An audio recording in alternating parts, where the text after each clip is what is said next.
வணக்கம் ட்ரேடர் சசி. தினம் ஒரு பார்வை அப்படிங்கிற பிளேலிஸ்ட் நம்ம சேனலில் இருக்குதுங்க. அது ரொம்பவே கவனம் பெறாமல் போயிடுது. ஏன் அப்படின்னு பார்த்துக்கிட்டிங்கன்னா, இதோடைய டைட்டில் எல்லாமே பார்த்தீங்கன்னா, தினம் ஒரு பார்வை அந்த டேட் இருக்கும். பேங்க் நிஃப்டி, நிஃப்டி, சென்செக்ஸ் அப்படின்னு தொடர்ந்து எதெல்லாம் நம்ம அந்த இதில் பார்க்குறோமோ, அது எல்லாமே அந்த டைட்டில் கொடுத்துருப்போங்க. அப்போ இது அதிக கவனம் பெறாமல் போகுது அப்படின்னு நான் நினைக்கிறேன். ஏன் அப்படின்னா டைட்டில் தான் பிரச்சனை. ஏன்னா டைட்டில் பயமுறுத்துகிற மாதிரி டைட்டில்ஸ் இல்லை, ரகசியம் சொல்கிறேன்னு இல்லை. அந்த மாதிரிலாம் இருந்தால் தான் அது போய் ரீச் ஆகுதுங்க. ஆனால் இதில் நம்ம என்னெல்லாம் பேசுகிறோம் அப்படிங்கிறத நம்ம தொடர்ச்சியாக நம்ம இந்த பகுதியில் பார்த்துடலாங்க. அப்போ முதல்ல 21ஆந்தேதி என்ன பேசணும்னு பார்த்துட்டு இதை நான் கண்டினியூ பண்ணுறேன். அதை முதல்ல பார்த்துருங்க. 1 ஹவரில் பார்த்தீங்கன்னா தெரியும் கன்சால்டேஷன். அப்போது நாளைக்கு சம்பவம் காத்திருக்குது. மேலேருந்து இவ்வளோ பீரிஷாக வந்ததுக்கு இந்த இடத்துல இப்படி ட்ரெண்ட் ஆகிறதுக்கு மேலே தான் பிரேக் ஆகிறதுக்கான வாய்ப்பு ரொம்பவே அதிகம். மேலே வந்தனா கூட என்ன அர்த்தம்? இதை கட் பண்ணணும் தம்பி, நீ இதை கட் பண்ண தான் நான் நம்புவேன் நீ பையன்ட்டு. இல்லைன்னா நீ திரும்ப இங்கேருந்து தான் கீழே தான் போக போகிறேன்னு எனக்கு நல்லாவே தெரியும். ஏன்னா அதான் நடக்குது, திரும்ப திரும்ப நடக்குது. இப்போ நம்ம என்ன எதிர்பார்க்கலாம்? நாளைக்கு சம்பவத்தை எதிர்பார்க்கலாம். ஸோ வியாழக்கிழமை அன்னைக்கு நம்ம தினம் ஒரு பார்வை அப்படிங்கிற அந்த பதிவில் என்னெல்லாம் பேசணும் அப்படிங்கிறது உங்களுக்கு இப்போ தான் நீங்கள் பார்த்துருப்பீங்க. அப்போது வெள்ளிக்கிழமை அன்னைக்கு என்ன நடந்தது மார்க்கெட்டில், கரெக்டாக நம்ம என்ன எதிர்பார்த்தோமோ அதான் நடந்தது. அதனால் தினம் ஒரு பார்வையை டைட்டிலை பேஸ் பண்ணி நீங்கள் ரொம்ப சீக்ரெட் சொல்கிறேன், அப்படி பண்ணுறேன், இப்படி பண்ணுறேன், எப்படி நான் ப்ராஃபிட் பண்ணுறேன் அப்படிங்கிற மாதிரி டைட்டில்லாம் இல்லாமல் ரொம்ப சாதாரண டைட்டிலாக தான் இருக்கும். ஆனால் அதுக்கு உள்ளே இருக்கிற இன்ஃபர்மேஷனை கொஞ்சம் கவனித்து பார்த்தீங்க அப்படின்னா உங்களுக்கான அடுத்த நாளுக்கான ஒரு வாய்ப்பு என்ன அப்படிங்கிறத நம்ம கண்டிப்பாக எல்லா இடத்துலையுமே நம்ம அப்படி தான் பார்த்துட்டே வரோம். அடுத்து என்ன நடக்க போகுது, இன்றைக்கி என்ன வாய்ப்பு இருக்குது அப்படிங்கிறத பார்க்குறோம். சரிங்களா? அப்போ என்ன நடந்தது வெள்ளிக்கிழமை அன்னைக்கு? நம்ம எதிர்பார்த்த மாதிரி உங்களுக்கு ஒரு நல்ல வால்யூம் கேண்டில் வந்ததுங்க. இந்த வால்யூம் கேண்டலுக்கு அப்புறமா செல்லர்ஸ் மறுபடியும் கண்ட்ரோல் எடுக்க ட்ரை பண்ணியிருக்கிறாங்க. ஆனால் அதுக்கு வாய்ப்பே கொடுக்காம பையர்ஸ் டோட்டலாக ப்ரைஸை எங்கே கொண்டு போயிருக்கிறாங்க? மேலே இந்த லெவலில் கட் பண்ணி மேலே போகணுன்னு பேசியிருந்தோமா? லாஸ்ட் டைம் இந்த லெவல்லையே ரிஜெக்ட் ஆகி கீழே வந்ததா? இந்த அளவுக்கு கொஞ்சம் கீழே வந்தது. அப்போது இதை ஹையாக எடுத்துட்டோன்னா அடுத்த ஹை இங்கே இருக்குது, அடுத்த ஹை இங்கே இருக்குது, அடுத்து திரும்பவும் கொஞ்சம் ரிஜெக்ட் ஆகலாம், இல்லைனா இந்த ட்ரெண்ட் லைனு கூட வரலாம், ஒன்றும் தப்பு இல்லை. இந்த இடத்துலேருந்து ரிஜெக்ஷனை நம்ம கொஞ்சம் எதிர்பார்க்கலாம். மார்க்கெட் எப்படி ஓப்பன் ஆகுதுன்னு பார்க்கணும். ரிஜெக்ஷன்லாம் ஆகிற மாதிரி தெரியல, இங்கேருந்து இன்னும் பையர்ஸ் டாமினேட் பண்ணி கொண்டு போகிறாங்கன்னா அதுக்கேற்ற மாதிரி நம்ம ட்ரேட்ஸை கட்டமைச்சுக்கணும்.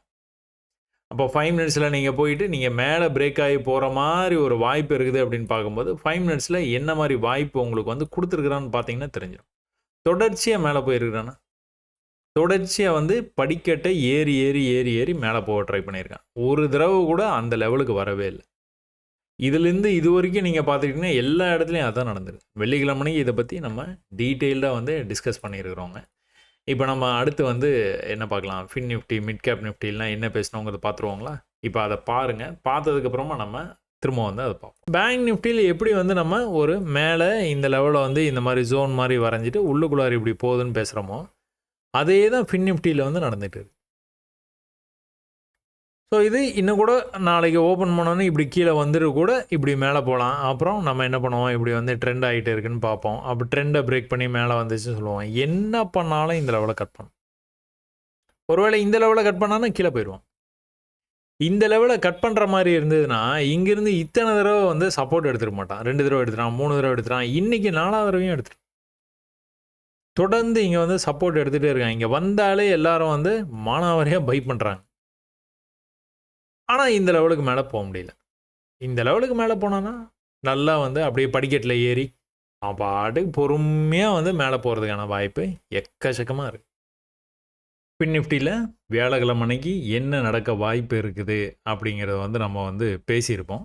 வெள்ளிக்கிழமை அன்னைக்கு என்ன நடந்தது அப்படின்னு பார்த்துக்கிட்டிங்கன்னா நம்ம இந்த மாதிரி பேசணும். ட்ரெண்டு போட்டிருப்போம். இந்த ட்ரெண்ட்லேருந்து இப்படி கீழே கூட இப்படி மேலே போனோன்னா திரும்ப மேலே இங்கே வர்றதுக்கான வாய்ப்பு இருக்குது. என்ன பண்ணனாலும் இந்த லெவலில் கட் பண்ணால் தான் மேலே போவான் அப்படின்னு பேசியிருந்தோம்.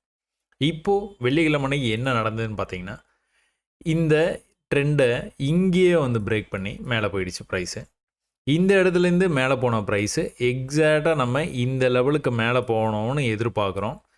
இந்த லெவல் வரைக்கும் போயிடும்னு நல்லா தெரியும். ஆனால் இந்த லெவலுக்கு கொஞ்சம் கூட மேலே போய் அப்படி நின்னதுனால இம்மிடியேட்டாக நம்ம என்ன பண்ணிட்டோம், இதை நம்ம பேட்டர்ன் அப்படிங்கிற அந்த கான்செப்டுக்குள்ளே வந்துட்டோம். என்ன நம்ம பேட்டர்னில் என்ன ஆகும், தொடர்ந்து ஒரே இடத்துல சப்போர்ட் ஆகும், மேலே போகும்போது ட்ரெண்ட் ஆகும். அப்படின்னா இந்த லெவலில் இருந்து அடுத்த லெவல் போகும்போது இவ்வளோ தூரம் வரும். சேம் லெவல்லேருந்து ரிஜெக்ட் ஆகாது. இப்போது ஒரே லெவல்லேருந்து ரிஜெக்ட் ஆச்சுன்னு வச்சுக்கோங்களேன். இந்த லெவல் இருக்குது, இந்த லெவல்லேருந்து ரிஜெக்ட் ஆச்சுன்னா நம்ம என்ன சொல்லுவோம், கன்சால்டேட் ஆகுதுன்னு சொல்லுவோம் மார்க்கெட்டு. ஆனால் வந்துட்டு இந்த மாதிரி ஒரு இடத்துல இவ்வளோ தூரம் போயிட்டு கீழே வந்த மார்க்கெட்டு அடுத்த தடவை போகும்போது இன்னும் கூட ஹையாக போகுது, அடுத்த தடவை போகும்போது இன்னும் கூட ஹையாக போகுது. ஆனால் சப்போர்ட்டுன்னு வரும்போது ஒரே இடத்துல தான் எடுக்குது. அப்போ இப்போ என்ன நடந்துகிட்டு இருக்குது, என்ன எதிர்பார்க்கலாம், இப்படி ட்ரெண்டாகி மேலே போகிற மாதிரி போயிட்டு இருக்குது. இப்படி பாதி தூரம் வந்துட்டு கூட இப்படி போகிறதுக்கான வாய்ப்பு இருக்குது. அப்படி இல்லைனாலும் இது வரைக்கும் திரும்பவும் கூட வரலாம். வந்தானாலும் நம்ம என்ன பண்ணுவோம், தைரியமாக பையை தான் ட்ரை பண்ணுவோம். ஸோ தொடர்ந்து மார்க்கெட்டு கீழே வந்துட்டு இருக்கனால இது நடக்கிறதுக்கான வாய்ப்பு ரொம்பவே கம்மின்னு நினைக்கிறேன்னா.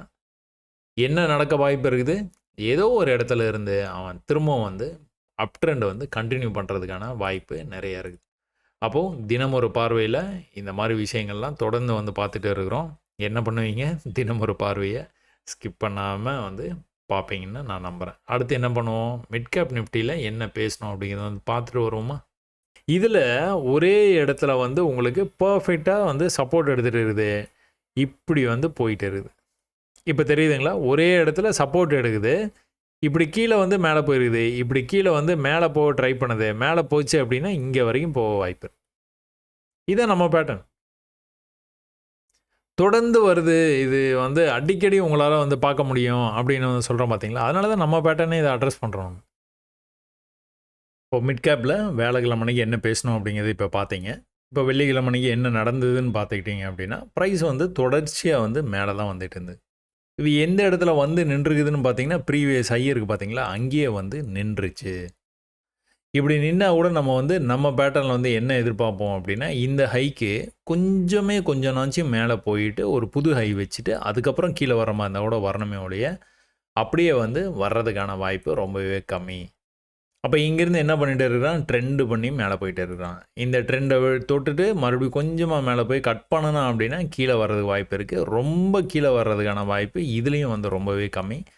ஏதோ ஒரு ஏதோ ஒரு இடத்துலேருந்து மேலே ரிவர்சல் ஆச்சு அப்படின்னா அந்த இடத்துலேருந்து படிக்கட்ட ஆரம்பித்தானா நல்லா வந்து மேலே போகிறதுக்கான வாய்ப்பு இருக்குது. சரிங்களா, இப்படி தான் இந்த மாதிரி விஷயங்களை மட்டும்தான். இதுவும் இல்லாமல் பேங்க் நிஃப்டிலையும் அதே தான் நடந்தது. இப்போ பேங்க் நிஃப்டியில் உங்களுக்கு வந்து ட்ரெண்டெல்லாம் ஆகலை, இந்த மாதிரிலாம் எதுவுமே நடக்கலை. ஆனால் தொடர்ச்சியாக வந்து மேலே போச்சு. ப்ரீவியஸ் ஹைலேருந்து ரிஜெக்ட் ஆகி கீழே வந்தது. ப்ரீவியஸ் சப்போர்ட்லேருந்து தான் மேலே போச்சு ப்ரைஸு. புதன்கிழமைக்கு வியாழக்கிழமைக்கு வந்து திரும்பவும் வந்து அந்த இடத்துலேருந்து இப்படி வந்தது. வெள்ளிக்கிழமைக்கு இந்த ஹையையும் தாண்டி மேலே போய் கொஞ்சம் க்ளோஸ் வச்சுருக்கேன். அப்போ இங்கேருந்து ட்ரெண்டு வந்து ஈஸியாக வந்து ஆகுது. ஒரே இடத்துல சப்போர்ட் எடுக்குது, ட்ரெண்டாகி மேலே போகுது. ஒரு பெரிய செல் ஆஃப்க்கு அப்புறமா பையர்ஸ் எந்த அளவுக்கு வந்து மார்க்கெட்டுக்குள்ளார வராங்க தெரியும். சும்மா அப்படி கண்ணில் பார்த்தீங்கன்னா தெரியும். இதெல்லாம் செல்ல பச்சை இல்லவே இல்லை, பையர்ஸே காணும் மார்க்கெட்டில். அப்போ எங்கே பையர்ஸ் உள்ளே வர்றாங்க, இங்கே தான் உங்களுக்கு தெரியுது பையர்ஸ்.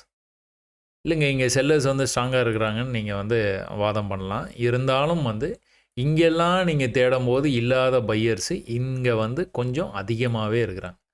அதனால தான் நம்ம வந்து பையாகிறதுக்கு வாய்ப்பு இருக்குதுன்னு வந்து பேசிகிட்டு இருந்தோம். அது மாதிரி ட்ரெண்ட் லைன்லாம் போட்டோம், ப்ரீவியஸ் ஹைலாம் போட்டு இந்த இடத்துக்கு போகிறதுக்கான வாய்ப்பு இருக்குது அப்படின்னு வந்து பேசணும். சென்செக்ஸ்லேயும் அதே தான்.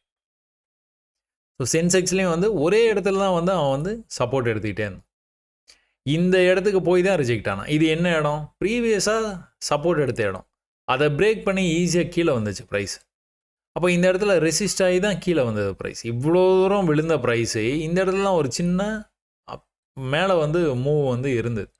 அதுக்கப்புறம் தான் ப்ரைஸ் வந்து கீழே வந்து திரும்ப போகும்போது அதே இடத்துல ரிஜெக்ட் ஆகிருக்கு. அப்போ இந்த தடவை என்ன நடக்கணும், இந்த இடத்த வரைக்கும் போயிட்டு ரிஜெக்ட் ஆகலாம், அப்படி இல்லைனா இப்படி வந்து ட்ரெண்ட் ஆகலாம். ரெண்டுமே பண்ணாமல் அதுக்கும் மேலே வந்து போயிருக்குது ப்ரைஸ். அதனால தான் நேற்று ஆப்ஷன்ஸ் கால் ஆப்ஷன் வந்து நம்ம வந்து பார்த்தோம். என்ன அப்படின்னு பார்த்தீங்கன்னா 2000 புள்ளி மேலே போயிருந்தது. 280 அப்படிங்கிற இடத்துல வந்து நமக்கு பைக்கான வாய்ப்பு இருந்தது. அந்த இடத்துல இருந்து கிட்டத்தட்ட 2300 வரைக்கும் போயிருந்தது. இத நம்ம வெள்ளிக்கிழமை தினம் ஒரு பார்வையில வந்து பார்த்தோங்க. அப்போ இந்த தினம் ஒரு பார்வை அப்படிங்கிற இந்த அ இந்த பகுதிய வந்து நீங்க தொடர்ந்து வந்து பார்ப்பீங்க அப்படின்னு நான் நம்புறேன். ஏன்னா டைட்டில வச்சு நீங்க பார்க்காம வந்து மிஸ் பண்ணிடாதீங்க. பாருங்க, பார்த்தீங்கன்னா மார்க்கெட்ல என்ன நடக்குது அப்படிங்கிறது வந்து புரியும். இவ்வளோ தூரம் நான் வந்து சொல்லிக் குடுத்தும் வந்து நேத்து புட் ஆப்ஷன்ல போயிட்டு நான் வந்து பை பண்ணுனேன். தொடர்ச்சியா வந்து பை பண்ணுனேன். இந்த மாரி எனக்கு சரியா வரல அப்படின்லாம் வந்து ஃபீல் பண்றேன். மெசேஜ்லாம் அனுப்பிச்சிருக்கிறீங்க. ரொம்ப கஷ்டமா தான் இருக்குது. ஏன்னா நான் பண்ணாதீங்கன்னு சொல்றேன். ஆனா நீங்க பண்றீங்க. 6 மாசம்னாச்சும் பிரேக் எடுத்துக்கோங்க. கவனிங்க. முதல்ல வந்து கவனிங்க. அப்புறமா புரிஞ்சுக்குங்க. அதுக்கப்புறமா பயிற்சி பண்ணுங்க. அதுக்கப்புறமா பரீட்சை வச்சுக்கோங்க உங்களுக்கு நீங்களே. அதில நீங்க வந்து 100% நீங்க சக்சஸ் ரேட் குடுத்தா மட்டுமே, நீங்க லைவ் மார்க்கெட் உள்ளார போங்க. அது வரைக்குமே நீங்க ரொம்பவே பொறுமையா வந்து ட்ரேட்ஸ வந்து எடுப்பீங்க அப்படிங்க நம்புறேன். நம்ம சேனலுக்கு வந்தீங்க அப்படின்னா, இந்த பாப்புலர் வீடியோல ட்ரேடிங்கில் இந்த 5 முறைகளை மட்டும் கற்றுக்கொள்ளுங்கள் போதும். இவ்வளோ தான் ட்ரேடிங்கே. இந்த 5க்குள்ள தான் இருக்குது ட்ரேடிங்கே. ஒருவேளை புரியலன்னா திரும்ப திரும்ப பாருங்க. ஒண்ணும் தப்பே இல்ல. திரும்ப திரும்ப பார்த்துட்டு சார்ட்டுக்கு போங்க. சார்ட்டுக்கு போயிட்டு நம்ம வந்து அதில சொல்லியிருக்கிற விஷயம் வந்து திரும்ப திரும்ப எந்தெந்த இடத்துலலாம் நடந்திருக்குதுன்னு பாருங்க. அந்த ஃபெயில்டு லோ ஆகட்டும், ஈக்குவல் லோ ஆகட்டும், ஈக்குவல் ஹை ஆகட்டும், இல்லைனா வந்து விக்கு மட்டும் வெளியில போயிட்டு வர்றதாகட்டும், எல்லா விஷயத்தையுமே வந்து சார்ட்ல வந்து நீங்க வந்து கண்டுபிடிக்க வந்து முயற்சி பண்ணுங்க. இதெல்லாம் பண்ணி நீங்க வந்துட்டு புரிஞ்சுக்கிறதுக்கே உங்களுக்கு வந்து நல்லாவே வந்து நாட்கள் அதிகமா உங்களுக்கு வந்து தேவைப்படும். அப்போ வேக வேகமா ஒரு கான்செப்ட்ட வந்து நீங்க புரிஞ்சும் புரியாம, புரிஞ்சிருச்சுன்னு நீங்களே நம்பிக்கிட்டு அடுத்தடுத்த கான்செப்ட், அடுத்தடுத்த வீடியோன்னு நீங்க போய்க்கிட்டே இருக்காதீங்க. ரொம்பவே வந்து பொறுமையா ட்ரேடிங்கை வந்து அப்ரோச் பண்ணுங்க. It will take time. கன்ஃபார்மா உங்களுக்கு புரிஞ்ச மாதிரியே இருக்கும். கொஸ்டின் பேப்பரை கையில குடுத்தோன்னே, அந்த ஆன்சர் அப்படியே மறந்து போயிடும். ஒண்ணுமே தெரியாத மாரி இருக்கும். அப்புறம் எழுத ஆரம்பிக்கும்போது கொஞ்சம் கொஞ்சமா, கொஞ்சம் கொஞ்சமா ஞாபகம் வரும். அந்த மாரி தான் இதுவும் ட்ரேடிங்கும். நல்லா புரிஞ்ச மாரி இருக்கும். அந்த இடத்துக்குள்ள நீங்க ட்ரேட் எடுக்கும்போது பயமா இருக்கும். அப்ப அது எல்லாமே போகணும் அப்படின்னா, நெறைய வந்து பயிற்சி பண்ணணும். உங்களுக்கான வீடியோஸ் வந்து எக்கச்சக்கமா இருக்கு. இந்த பாப்புலர் வீடியோஸ மட்டுமே கூட நீங்க பார்த்தா கூட போதும். அதுக்கப்புறமா பிகினர்ஸ் கைட கண்டிப்பா மறந்துறாதீங்க. இதில வந்து பாருங்க. ஜென்ரல் இன்ஃபர்மேஷன் இருக்கும். அத பார்க்கணும்னு அவசியம் இல்ல. ட்ரேடிங் ஒரு ஏமாற்று வேலையான்னு இருக்கும். அதெல்லாம் நீங்க பார்க்கணும்னு அவசியமே இல்ல. அத பார்த்து நீங்க ஒண்ணும் கத்துக்க போறதில்ல. என்னன்னு ஜென்ரல் இன்ஃபர்மேஷன் அவ்வளோதான். கத்துக்கணும்னா எத பார்ப்பீங்க? Support resistance. எளிய முறையில் சப்போர்ட் ரெசிஸ்டன்ஸ், ட்ரெண்ட் லைன லாஜிக்கோட புரிஞ்சுக்கோங்க. 1 ஹவர்ல வந்து நீங்க ட்ரெண்ட் லைன வரைஞ்சு எப்படி 5 மினிட்ஸ்ல ட்ரேடா அத கன்வெர்ட் பண்ணலாம். ஹையர் டைம் ஃப்ரேம் அனாலிசிஸ் ஏன் ரொம்ப முக்கியம்? இந்த மாரி வீடியோஸ் எல்லாமே பார்த்து கத்துக்க முயற்சி பண்ணுங்க. ஸோ தினம் ஒரு பார்வையும் வந்து தினமும் கூட நீங்க வந்து பாருங்க. பார்க்கறதுக்கு முன்னாடி அனாலிசிஸ் வந்து பண்ணிடுங்க. நீங்க சொந்தமா அனாலிசிஸ் பண்ணிருங்க. பகுப்பாய்வு பண்ணதுக்கு அப்புறமா என்னுடைய வீடியோ பார்த்தீங்க அப்படின்னா, ஓரளவுக்கு உங்களுக்கு நீங்க என்ன நினைச்சீங்க? நான் என்ன சொல்ல வந்தேன்? அப்படிங்கிறத பத்தி உங்களுக்கு ஒரு கிளாரிட்டி கிடைக்கும். இந்த புள்ளி வந்து ரொம்ப இடைவெளி வந்து ரொம்ப அதிகமா இருக்கும் ஆரம்பத்தில. அப்படியே கொஞ்சம் கொஞ்சமா, கொஞ்சம் கொஞ்சமா, கொஞ்சம் கொஞ்சமா ரொம்பவே நெருக்கமா வந்து, அப்ப நான் என்ன சொல்ல வரேனோ, அதையே நீங்களும் வந்து அனலைஸ் பண்ணியிருப்பீங்க.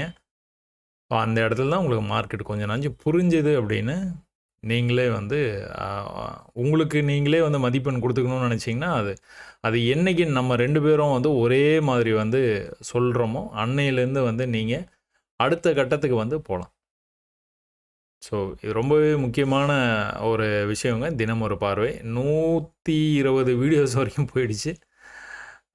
தொடர்ந்து வந்து பாருங்க. ட்ரேடிங்க ரொம்ப பொறுமையா வந்து அப்ரோச் பண்ணுங்க. கண்டிப்பா வந்து ஜெயிக்கலாம். நன்றி.